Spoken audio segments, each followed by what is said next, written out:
The last time you got angry, you were right, weren't you? The insult was real, the slight was deliberate, the mistake was costly. Every cell in your body screamed that your reaction was justified. But a few hours later, or maybe the next morning, a quieter thought arrived. The feeling was right, but the action was wrong. The gap between what you felt and what you did is the most important half-second of your life. And it's a space where the smartest people disagree violently on what to do with it. Some say your only job is to widen that gap. Others say that gap is a luxury that will get you killed. By the end of this, you might question which side you're really on. Let's build the case for the raw, unfiltered reaction. This is your evolutionary inheritance. It's the circuit that yanks your hand off a hot surface before the signal for pain even reaches your conscious brain. This system is fast, brutally fast. It operates in the currency of survival, where hesitation is death. Imagine you're driving and a car swerves into your lane. You don't consult a decision tree. You don't weigh the pros and cons of braking versus swerving. You react. An ancient, powerful part of your brain floods your system with chemicals, hijacks your body, and makes the choice for you. Thank God it does. To call this system primitive is to insult the very thing that kept your ancestors alive long enough to become your ancestors. It's the alarm system of the self. This alarm detects social threats with the same speed. The flash of contempt on a colleague's face, the subtle shift in tone from your partner, the feeling in a room that something is just off.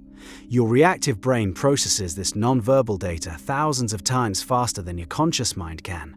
It gives you a gut feeling, a jolt, a sudden urge to fight, flee, or freeze. In many situations, ignoring this initial jolt is a profound mistake.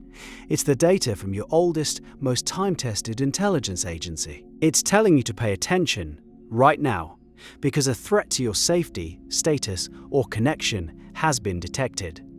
Dismissing this as being too emotional is like disabling your smoke detectors because you find the noise annoying. The noise is the point. That sounds convincing. The system is there to protect you. But there's a problem. The problem is that your ancient alarm system was designed for a world of occasional, acute physical threats, and you are living in a world of chronic psychological ones. Your brain's threat detection circuit cannot tell the difference between a tiger in the grass and a critical email from your boss. The physiological reaction is merely identical. The same cascade of hormones, the same narrowing of focus, the same impulse to attack or run.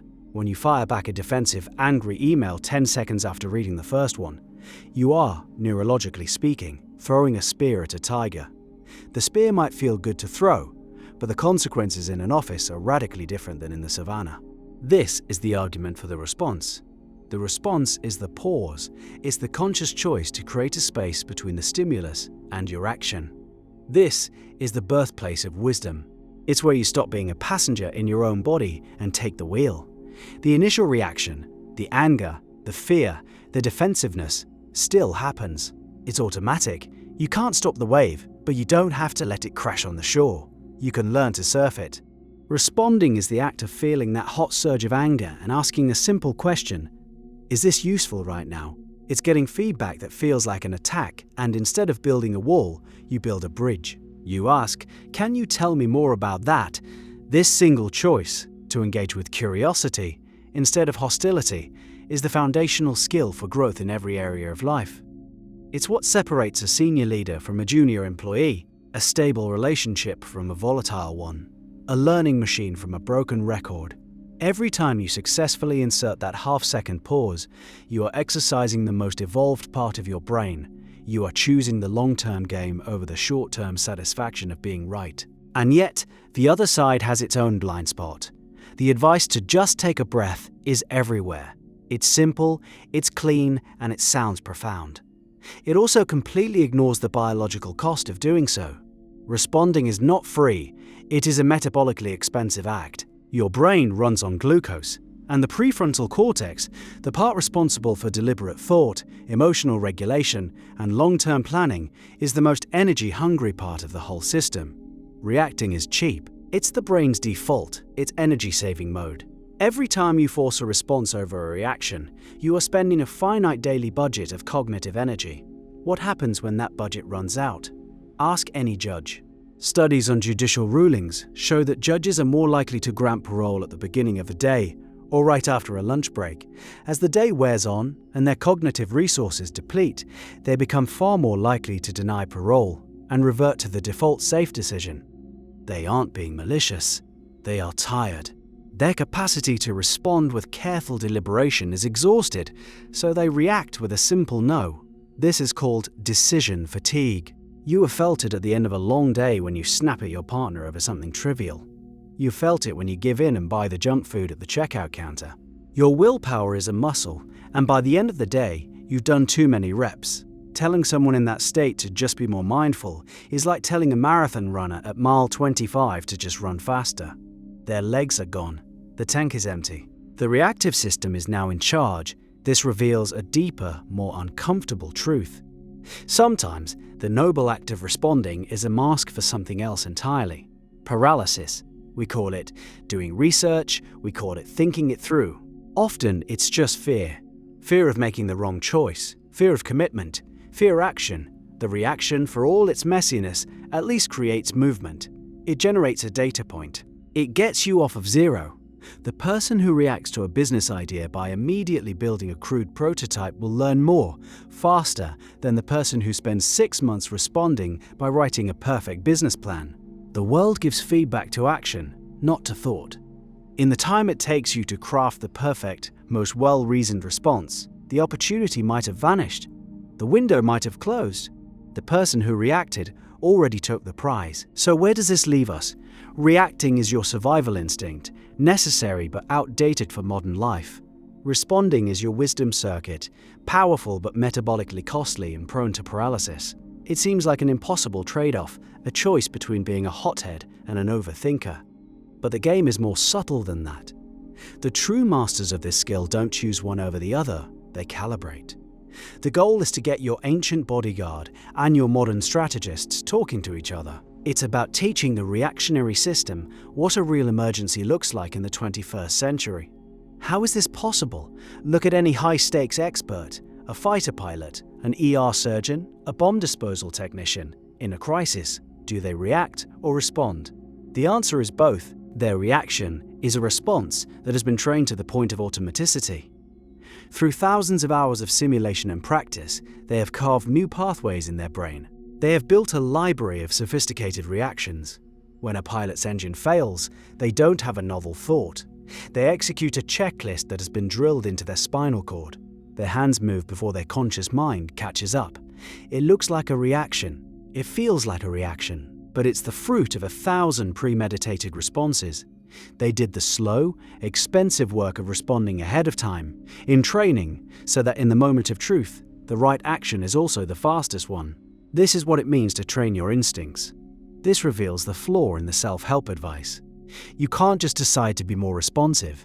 Your environment may be holding you hostage. An environment of constant interruption, notifications, alerts, urgent demands, is an environment that primes you for reaction. It keeps your nervous system in a low-grade state of fight or flight, making it nearly impossible to access the slower, more thoughtful parts of your brain. You can't win an internal battle against an external reality that is constantly screaming, threat. Changing your default from reaction to response may have less to do with willpower and more to do with curating your environment, turning off notifications, blocking out time for deep work, creating deliberate spaces of quiet. These are practical architectural changes that give your response system a fighting chance. It's about changing the world outside you to win the war inside you. The final piece of the puzzle is learning to listen. Your initial emotional reaction is data. It's raw, yes. It's often unhelpful as a guide to action, but it is always information. That knot in your stomach when you're about to agree to a project, that flash of irritation when a certain person speaks, that vague feeling of dread on a Sunday evening. Your reactive self is trying to tell you something. It's flagging a mismatch between your values and your reality. The job of your responsive self is to be a good journalist. To see the flag, pause and ask, what is this really about? The anger at your partner for being 5 minutes late might actually be about a deeper feeling of being taken for granted. The defensiveness about the feedback might be covering an insecurity that you secretly believe is true. The reaction is the headline. The response is the investigation. When the two systems work together, the bodyguard points out the threat, and the strategist draws up the plan. So what now? The difference between a life of quiet frustration and a life of deliberate creation is measured in those milliseconds. It's the space where you decide if you are a slave to your history or the architect of your future. Reaction is the echo of who you were. Response is the vote for who you want to become. One is gravity, the other is flight. But flight requires immense energy, and gravity always wins if you run out of fuel. One system ensures you survive the next 5 minutes. The other ensures you build a life worth living over the next 5 decades. You need them both. Firing your bodyguard is suicide. Letting your bodyguard negotiate your business deals is professional malpractice. The question isn't whether you react or respond. You do both 1,000 times a day. The question is, which system is in the driver's seat most often? Where is your default setting? Take a hard look at your life, at your career, your relationships, your bank account. The results you have today are the accumulated sum of all those half-second choices. So where is your thumb on the scale, and where has it been taking